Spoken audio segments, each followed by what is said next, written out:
Movie के शुरू में हम देखते हैं देव के घर के सारे लोग बहुत खुश होते हैं क्योंकि देव की चिट्ठी आई है और देवदास कल आ रहा है। सब बैठकर उसकी बातें करते हैं क्योंकि देव 10 साल के बाद वापस घर आ रहा है। तभी पारो की माँ सुमित्रा आती हैं तो देव की माँ कहती हैं, आज मेरा देव आ रहा है। सुमित्रा भी बहुत खुश होती है। दोनों देव और पारो के बचपन की बातें करती हैं कि जब देव रूठ कर चला जाता था तब हम पारो को कहते थे जाके उसे ढूंढ के लेके आ, और वो दोनों हमेशा अमरूद के बागीचे में मिलते थे और धर्मदास उनकी कान खींच के लेके आता था। पारो की माँ सुमित्रा कहती हैं, याद है जिस दिन तुमने देवदास को पढ़ने विदेश भेजा था, उसी दिन उसके बग्गी के पीछे कैसे पागलों की तरह दौड़ी थी हमारी पारो कि मुझे भी देव के साथ जाना है, उसके 3 रुपए वापस देने हैं, दिया जलाकर इंतज़ार करो तो जाने वाला जल्दी आता है। ये मानकर 10 सालों से देव के नाम का दिया जलाती रही, एक पल के लिए भी बुझने नहीं दिया।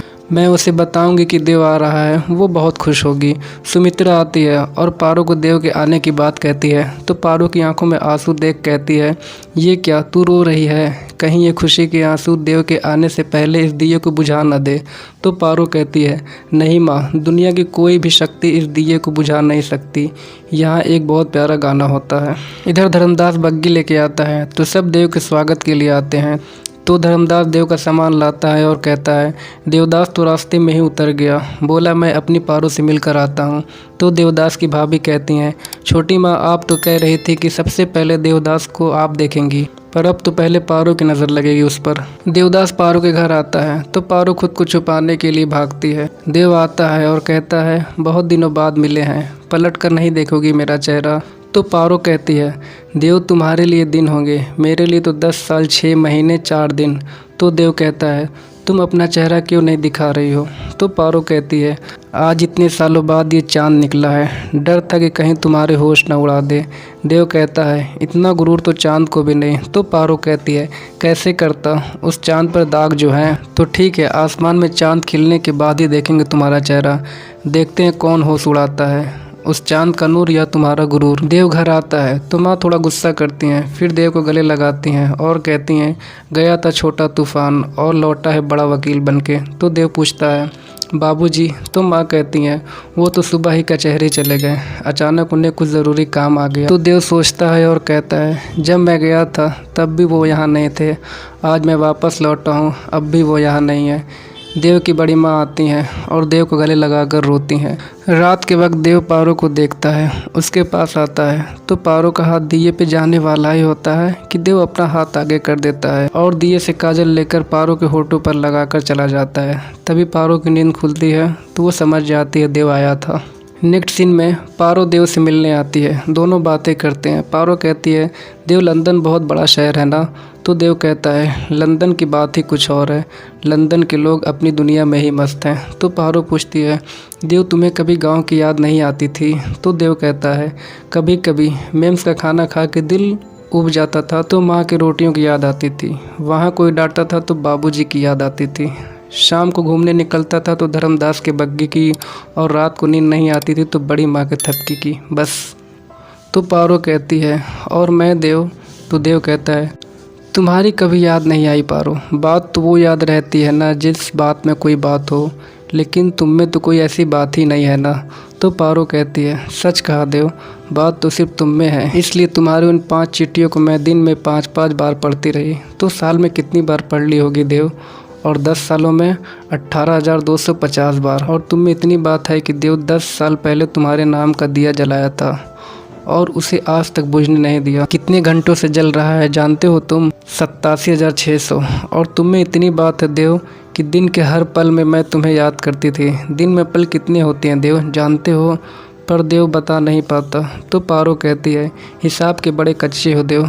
और पारो जाने लगती है तो देव कहता है, एक बात होती थी तो तुम्हारी बहुत याद आती थी, जब जब मैं सांस लेता था तब तब याद तो वो आते हैं जिन्हें भुलाया जा सकता हो। कितनी आसानी से गिनवा दिया कि तुम्हें हर पल मेरी याद आती थी, लेकिन ये नहीं सोचा उन पलों में बीतता तो मैं ही था, दिया तुम जलाती थी पर जलता तो मैं ही था। नेक्स्ट सीन में सुमित्रा पारो के पिता से दोनों की शादी की बात करती है तो पिता मना करते हैं कि वो लोग बहुत बड़े जमींदार हैं और हम बहुत छोटे, तुम ऐसे सपने मत देखो। तो सुमित्रा कहती है, आप खामखा चिंता कर रहे हैं, देख लेना एक दिन वहीं से न्योता आएगा, इधर देव की माँ देव के बाबूजी से कहती हैं, कम्मू बता रही थी देव और पारो का आजकल नया नाटक शुरू हो गया है। दोनों एक दूसरे को दूरबीन से देखते रहते हैं और सुमित्रा दिन में ही पारो और देव के सपने देखती रहती है। तो बाबूजी कहते हैं, दिन के सपने सच नहीं होते कौशल्या, उस नीच घर से रिश्ते जोड़कर हम अपनी नाक नहीं कटवा सकते। बात तो आप सही कह रहे हैं, लेकिन सुमित्रा किसी दिन रिश्ता लेकर आ धमकी तो। इधर बड़ी माँ देव की भाभी कुमुद की गोद भराई के लिए गहने निकालती हैं, तो एक कंगन कुमुद को पसंद आता है। तो बड़ी माँ कहती है, नहीं वो कंगन मेरे देवदास की बहू के लिए है। देव कंगन पारो के पास ले जाता है और उसे पहनाता है। यहाँ एक गाना होता है, तो कुमुद देव की माँ को उन दोनों को दिखाती है। तो माँ कहती है, आज तक सुमित्रा के यहाँ से संदेश आते थे, आज तुम भेज दो, कह देना हमने बुलाया है और पारो जवान हो गई है। इधर पारो की माँ खुशी में नाचती हैं और पारो से कहती हैं, बड़े घर से न्योता आया है। तो पारो कहती है, पता है माँ, कुमुद भाभी की गोद भराई है। तो माँ कहती हैं, बात सिर्फ इतनी नहीं है, वो कह रही थी पारो अब बड़ी हो गई है, अब उसकी शादी के बारे में हमें सोचना चाहिए। सच पारो, मांग में सिंदूर, आंखों में सपने, सर पे घूंघट ओढ़े जब तू उस घर में अपनी कदम बढ़ाएगी, तेरी पायलों की आवाज़ से हमारे घर की खुशियाँ नाचेगी। सुमित्रा पूरी तैयारी करके देवदास के घर आती है और बधाई देती है और कहती है, बहुत जल्दी मैं आपको दीदी नहीं दादी कहूँगी। तो कौशल्या कहती है, तुम भी जल्दी अपने पारो की शादी कर दो, मैं भी तुम्हें सुमित्रा नहीं नानी कहूँगी। तो सुमित्रा कहती है, उसी के बारे में तो बात करने आई हूँ दीदी। कौशल्या कहती है, मुझे भी तुमसे एक बात करनी थी, सुना है तुम्हारे ख़ानदान में पैसे लेकर लड़की की शादी करते हैं। तो सुमित्रा कहती है, ना दीदी, वो तो बहुत पुरानी रिवाज था, हम तो अपने पारो के कन्यादान करेंगे। तो कौशल्या कहती है, फिर तय हुआ, पारो का कन्यादान हम करेंगे, शादी का सारा खर्च हम उठाएंगे, आखिर पारो भी तो हमारी बेटी है। तो सुमित्रा कहती है, नहीं दीदी, बेटी की शादी का तो माँ बाप का सपना होता है, रही बात खर्चे की तो हम उसे बांट लेंगे। तो कुमुद कहती है, तब तो महफिल में आज आप ही रंग जमाएंगी काकी माँ, ऐसा नाच गाना दिखाइए कि देखने वाले लोग देखते ही रह जाएं। पर सुमित्रा शर्माते हुए मना करती है। तो कौशल्या कहती है, क्यों, तुम्हारा खानदान तो यात्रा में नाच गाने का ही काम करता था। सुमित्रा कहती है, हाँ दीदी, लेकिन वो सालों पहले की बात है। तो कौशल्या कहती है, क्यों शर्मा रही हो, समझ लो तुम्हारे पारो की ही शादी है। सुमित्रा मान जाती है और यहाँ एक गाना होता है। गाना ख़त्म होते ही वो शगुन की थाली कौशल्या को देती है कि कौशल्या थाली नीचे गिरा देती है और कहती है, तुमने सोचा भी कैसे, मैंने तुम माँ बेटी को इसलिए यहाँ बुलाया था कि मिलकर कोई नौटंकी करोगे तो हमारे लोगों का मन बहलेगा, लेकिन तुम तो जादू दिखाने लगी। बचपन में तुम्हारी बेटी हमारे बगीचे से अमरूद चुराया करती थी और आज उसकी नज़र हमारे बेटे पर है। सुमित्रा कहती है, नहीं दीदी, ये बात सच नहीं है, देवदास और पारो बचपन के साथी हैं, एक दूसरे को चाहते हैं, एक दूसरे के बगैर नहीं रह सकते। आपका परिवार बहुत बड़ा है, इसलिए आपकी नज़र उन पर नहीं गई, पर मुझे उनकी तड़प का एहसास है। इस रिश्ते को मत ठुकराइए, फिर भले ही आप हमसे रिश्ता रखें या ना रखें। कौशल्या कहती है, जब कुएं का पानी ही खराब हो तो घड़े की जात क्या देखनी। सुमित्रा, बस तुम्हारी अदाओं में रियाज नहीं है, पर खून तो वही नौटंकी वाला है। हम जमींदार हैं, मच्छी खाते हैं, पर कांटे को कभी हलक में नहीं फंसने देते। एक तो पड़ोसी का घर, उस पर से नीच कुल, चलो थोड़ी देर के लिए भूल जाओ तुम नीच कुल की हो, लेकिन अपनी औकात का तो ख्याल रखती। अपने खोटे सिक्के को यहाँ चलाने की कोशिश मत करना। तो सुमित्रा कहती है, गाना तो तुमने भी गाया था जब मेरी बेटी हुई थी और तुमने उसे गोद में लेकर कहा, सुमित्रा ये मेरी बेटी है, लेकिन तब कहाँ पता था। मुझे आज पता चला कि आपका दिल कितना छोटा है, अमरूद चुराती है नीच कुल। है हिसाब आपके पास कितने अमरूद चुराए मेरी बेटी ने? जितने मेरी बेटी ने आपके बगीचे से अमरूद चुराए हैं, उससे ज़्यादा निवाले आपके बेटे को मैंने हाथों से खिलाए हैं। हाँ, हम बेटी बेचने वाले हैं, पर धंधा तो तुम भी करती हो कौशल्या। हम तो पैसे लेकर सामने से बेटी देते हैं, तुम तो दहेज भी लेती हो और बेटी भी। सिक्का सही या गलत उसकी पहचान आवाज़ से होती है, लेकिन तुम उसे नहीं समझ पाओगी क्योंकि तुम बहरी हो जो अपने बेटे के दिल की धड़कन नहीं सुन सकती। तुम अंधी हो जो उन दोनों के बीच का प्यार नहीं देख सकती, और बहुत जल्द गूंगी भी हो जाओगी जब अपने बेटे की बर्बादी देखोगी। जिसे तुमने ठुकराया है उसी लक्ष्मी की कसम खाकर कहती हूँ, आज से 7 दिन के अंदर मैं अपनी बेटी का विवाह तुमसे ऊंचे घराने में ना कराया तो 8वें दिन बिना पूछे मेरा मातम मनाने चले आना। पारो रात में देव से मिलने आती है। देव कहता है, पारो तुम ठीक हो ना? तुम इतनी रात अंधेरे में, तुम्हें डर नहीं लगा? तुम क्यों आई हो? तो पारो कहती है, नदी सागर से मिलने क्यों जाती है? सूरजमुखी हमेशा सूरज की ओर क्यों देखता है? और ये पारो अपना मान मर्यादा सब कुछ छोड़कर अपने देव के चरणों में जगह मांगने क्यों आती है? इन सारे सवालों का सिर्फ एक जवाब है देव। देव कहता है, जवाब तो एक है पारो, पर सवाल बहुत सारे। और पारो, बाबूजी हमारे रिश्ते को नहीं मानेंगे। तभी देव के बाबूजी देखते हैं और कहते हैं, जब दिन में बात नहीं बनी तो रात का सहारा लिया तूने। खुलेआम तुम माँ बेटी कोठा क्यों नहीं खोल लेती? पारो रोते हुए चली जाती है।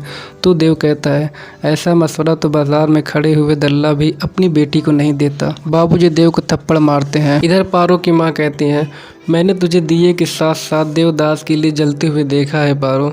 तेरी चाहत की इतनी कीमत है मेरी नज़रों में कि अगर पूछ के गई होती देवदास के पास तो एक रात के लिए तुझे वैश्या बनने पर भी मुझे एतराज़ ना होता। तो पारो कहती है, माँ मैं तो बस पूछने गई थी। और जवाब क्या आया पारो, बता। तू अकेली तो नहीं न गई थी पारो, हमारे घर की आबरू को अपने सीने से लगा कर गई थी।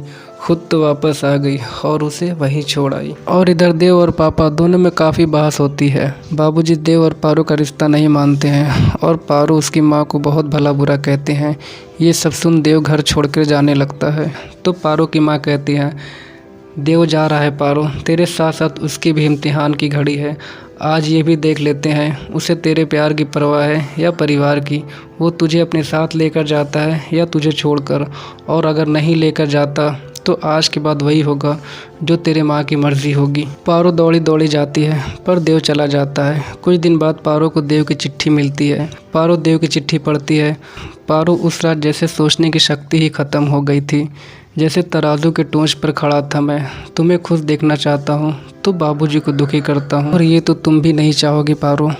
नदी सागर से मिलने क्यों जाती है? सूरजमुखी हमेशा सूरजमुखी की ओर क्यों देखता है? इन प्रश्नों का उत्तर ढूंढने के बदले क्यों ना हम इस प्रश्न को ही ख़त्म कर दें। यही सोच ले कि हमारे बीच प्यार कभी था ही नहीं।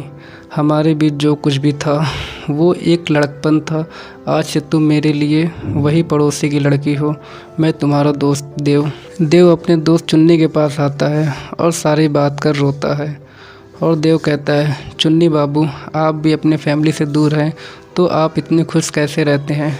तो चुन्नी अपनी खुशी की वजह तबायफ चंद्रमुखी को बताता है। तो देव वहाँ जाने को कहता है और दोनों आते हैं। चंद्रमुखी देव से बातें करती है और यहाँ एक गाना होता है। तो देव को पारो की याद आती है।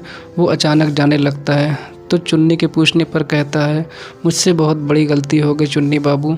मुझे पारो को वो चिट्ठी नहीं लिखनी चाहिए थी। मैं पारो के पास जाना चाहता हूँ।